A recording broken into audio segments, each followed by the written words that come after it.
November 22nd, 1963 began like any other day in America, yet by nightfall the nation found itself grappling with an event so shocking, so inexplicable, that it would forever alter the course of history. President John F. Kennedy, the youthful and charismatic leader who had come to embody the hopes and aspirations of a generation, was assassinated in Dallas, Texas. As the motorcade carrying the president and his wife Jacqueline made its way through the crowded streets, shots rang out. 2 bullets found their mark, fatally wounding Kennedy and injuring Texas Governor John Connally, who was riding with the president.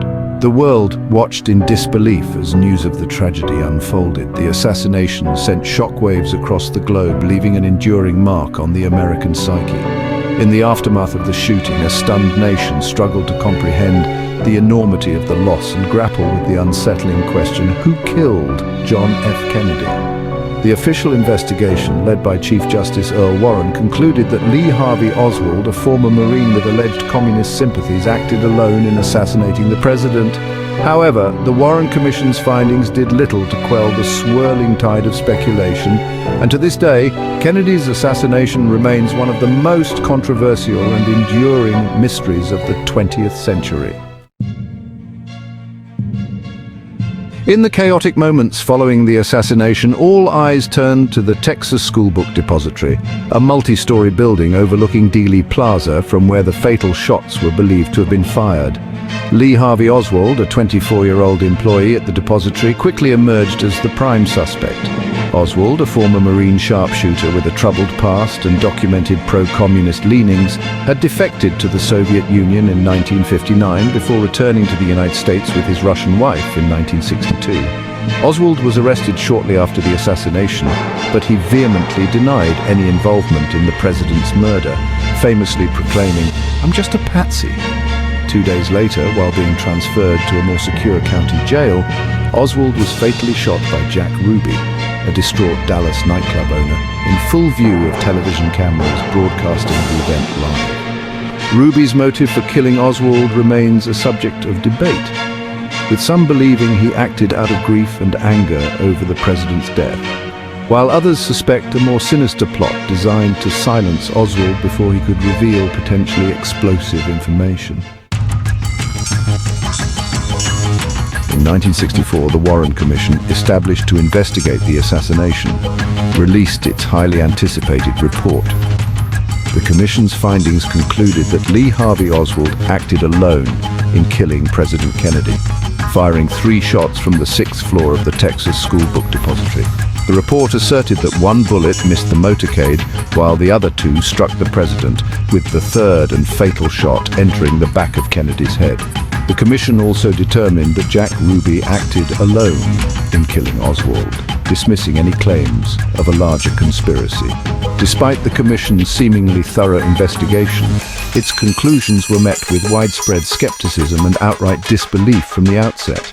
Critics pointed to several inconsistencies and unanswered questions in the official narrative, raising doubts about the single bullet theory, the timing of the shots, and the possibility of a second gunman.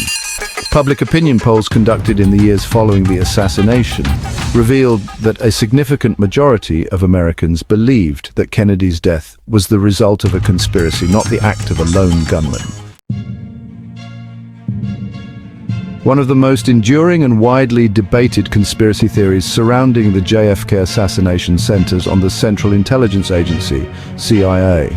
The CIA, formed in the aftermath of World War II, had become a powerful force in American foreign policy, often operating in secrecy and engaging in covert operations to advance US interests abroad. In the early 1960s, the CIA was deeply involved in clandestine efforts to overthrow Fidel Castro's communist regime in Cuba, including the disastrous Bay of Pigs invasion in 1961, which ended in humiliation for the Kennedy administration. The failed Bay of Pigs invasion, coupled with Kennedy's perceived weakness in dealing with the Soviet Union, angered many within the CIA who believed that the young president was unfit to lead the nation during such a perilous time. Some conspiracy theorists allege that rogue elements within the CIA, possibly acting on their own or with the tacit approval of higher-ups, orchestrated Kennedy's assassination as a way to remove him from office and install a more hawkish leader who would take a tougher stance against communism. The mob's revenge organized crime and the Kennedy assassination. Another prominent theory implicates organized crime in the assassination of President Kennedy. The mafia, a powerful force in American society, with deep ties to politics, gambling, and other illicit activities, had enjoyed a period of relative impunity during the 1950s. However, the Kennedy administration, under the direction of Attorney General Robert F. Kennedy, launched an aggressive crackdown on organized crime, targeting its leaders and disrupting its lucrative operations. The mafia, feeling the heat from the Kennedy brothers' relentless pursuit, had both the means and the motive to retaliate. Some theorists believe that the mob, possibly working in conjunction with disgruntled elements within the CIA or other shadowy groups, arranged Kennedy's assassination as a way to eliminate the threat posed by the president and his brother, Robert.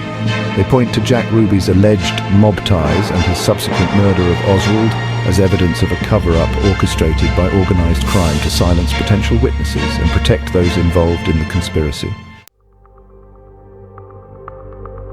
Cold War intrigue.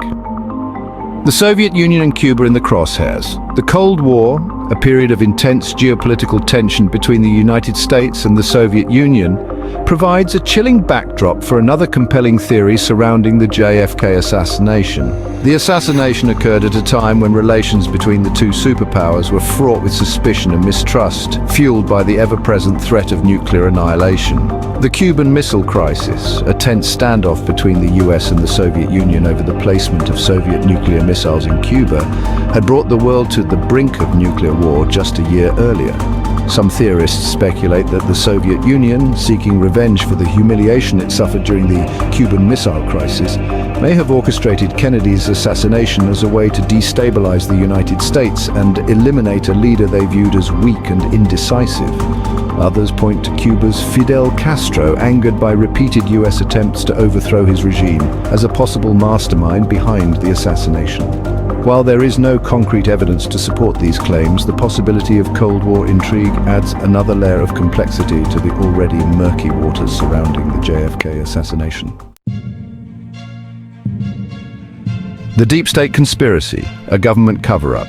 Perhaps the most unsettling theory surrounding the JFK assassination is the notion of a deep state conspiracy involving powerful and shadowy figures within the US government itself.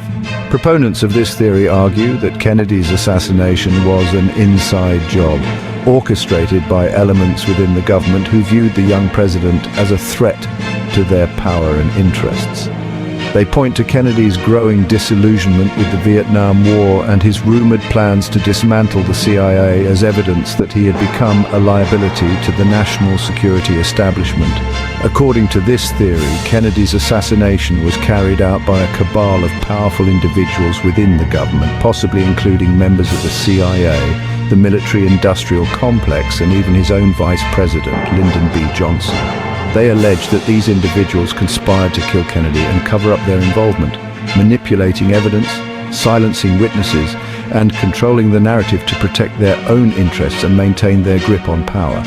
While this theory remains highly speculative, it underscores the deep-seated mistrust of government that persists among some segments of American society, particularly in the aftermath of events like the Watergate scandal and the Iran-Contra affair.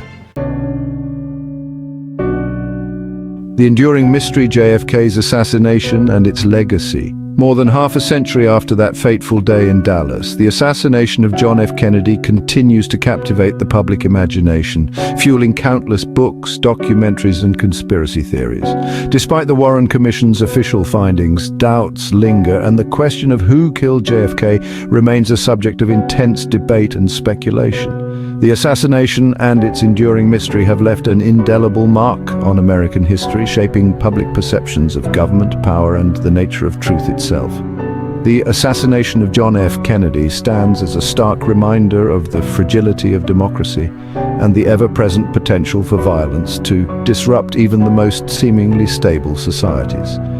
It serves as a cautionary tale about the dangers of unchecked power, the allure of conspiracy theories, and the importance of seeking truth and accountability, even in the face of seemingly insurmountable obstacles.